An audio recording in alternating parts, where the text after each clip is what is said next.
Number 13 uses the law of sines because I see an angle connected to this side across from it, as well as another angle connected to its opposite side there.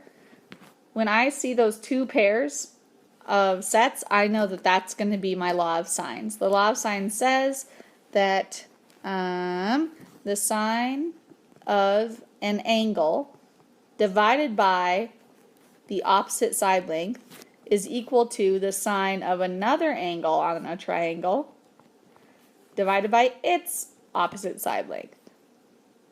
I'm going to use what I have, sine of 117 divided by y equals sine of 18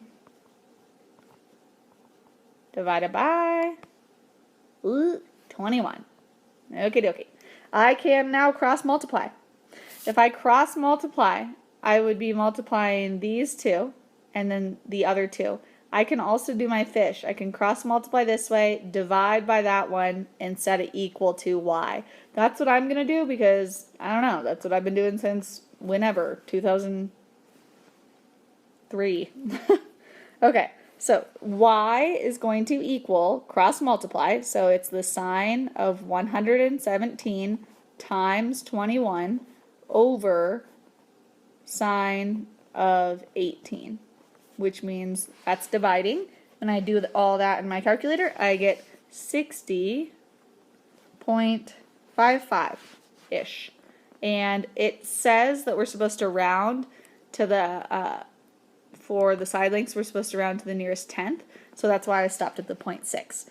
And is there units? No. So we just say units. Number 14. This has right triangles on it, so this is going to be my regular SOHCAHTOA. So for the first one, actually both of these I'm seeing are actually cosine.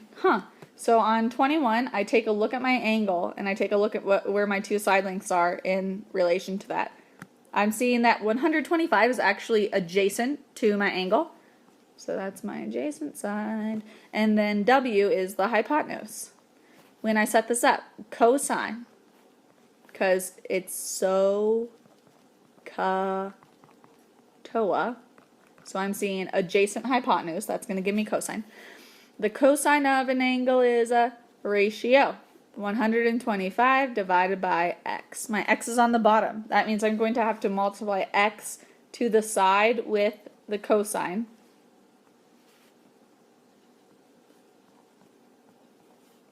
Set that equal to 125. Then I divide by the cosine of 21. And when I divide by the cosine of 21, I get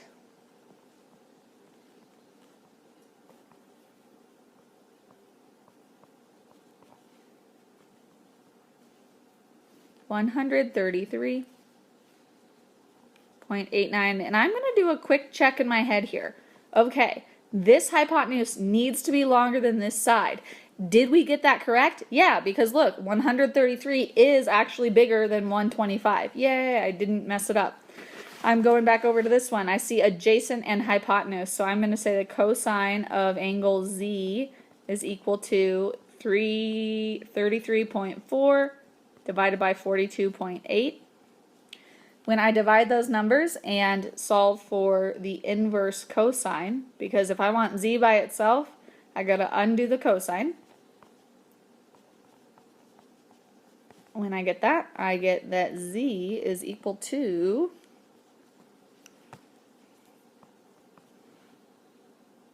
38.71 degrees.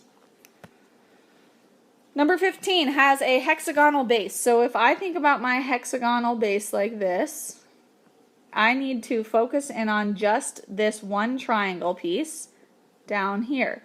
If I forget how to find my central angle, I can do that. I can do 360 divided by the number of sides. My central angle is 60 degrees. Okay, that reminds me, oh, this is an equilateral triangle. So if I drop a apothem down the middle there, that line would also represent a height of just that single triangle. My side length on this is 6 meters. So when I cut that in half, this part right here is just 3. This is still 6. The ratio of sides for a 30, 60, 90 triangle, the ratio is 1 to 2 to square root of 3. I have 3 and 6, my 1 to 2. Now I just have to do this square root of 3 here, you guys, is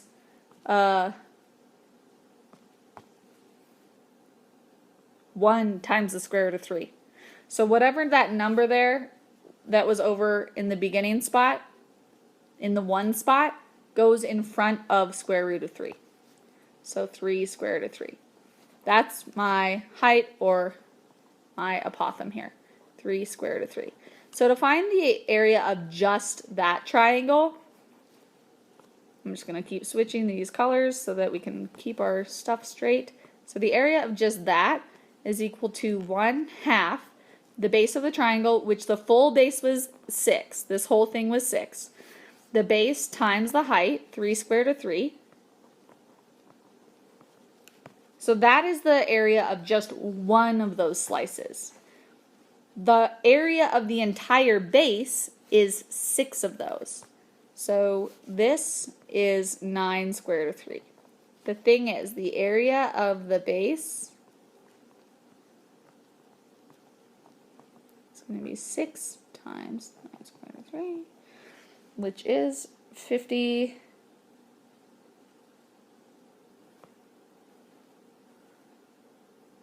Okay, good. I had to look at my answer key. I thought for a second my answer key was wrong. But that is what my answer key said. So here's my area of the base. Sweet. Now I need to do my actual volume and surface area. Darn, I took up so much space. I'll be okay. I'm just going to write really small in here. So for the volume of a shape, a prism, I'm going to have the area of the base times the height. My area of the base, we already know, is 54 square root of 3. My height is 8. My pen is clicking all over the place. Okay, times the 8. So that means my volume in exact terms is 432 square root of 3. What are the units? Meters. Meters cubed. There's my volume. For my surface area, still writing tiny. It's gonna be okay. That is the perimeter of the base times the height. So that's gonna get me my lateral surface area, that area that wraps around the outside of the shape, like the outside, that's my lateral surface area. And then that top and bottom, those are my 2 bases. So 2 times my bases here, or the area of the base. So I already know my area of the base. It's 54 square root of 3.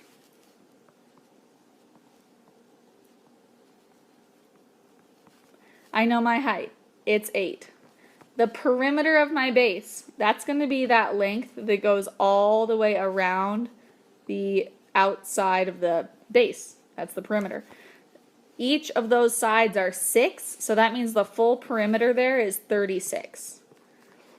If I multiply 36 times 8 and then add it to 2 times 54 squared root of 3, I'm going to get 72 plus 54, nope.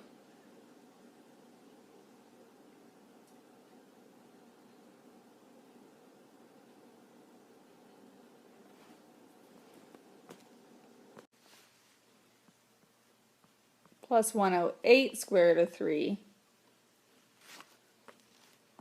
Oh, everything is going crazy. Okay, what is 36 times 8? Jeesh. It's... I'm so confused. 36 times 8.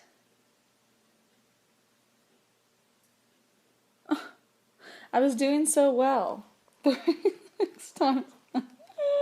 36 times 8 is 288. Okay, wow. 288 plus this part is 108 square root of 3. Wow, the struggle is so real. Okay, that would be square meters. If you were to round that, that's going to get you about 160, nope.